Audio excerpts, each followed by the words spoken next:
So முருகனுக்கு நம்ம எப்பவும் சொல்கிறது கந்த சஷ்டி கவச்சம்னு சொல்லுவோம்.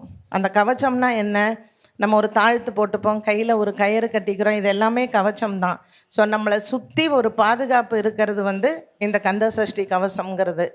நிறைய பேருக்கு கந்த சஷ்டி கவசம் தெரியாமையே இருக்காது.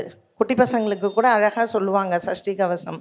அதனால் தினமும் ஸ்கூல் போகிறதுக்கு முன்னாடியோ இல்லை ஸ்கூல் விட்டு வந்ததுக்கப்புறமோ வேலைக்கு போகிறவங்க எல்லாருமே இந்த சஷ்டி கவசத்தை படிச்சிங்கன்னா நமக்கு சத்ரு பயம் இருக்காது. நமக்கு மறைமுக எதிரிகள் நிறைய பேர் இருப்பாங்க. முன்னாடி நல்லா பேசுவாங்க, பின்னாடி போய் நமக்கே ஏதாவது கோயிலில் செய்வன வைப்பாங்க. அப்படிப்பட்ட ஜனங்க தான் இன்றைக்கி நிறைய பேர் இருக்காங்க. ஸோ நம்மளை பாதுகாத்துக்கிறதுக்கு நமக்கு கடவுள் கொடுத்த ஒரு பெரிய வரப்பிரசாதம் இந்த கந்த சஷ்டி கவசம் தான். அதனால் சஷ்டி கவசத்தை விடாமல் படிங்க.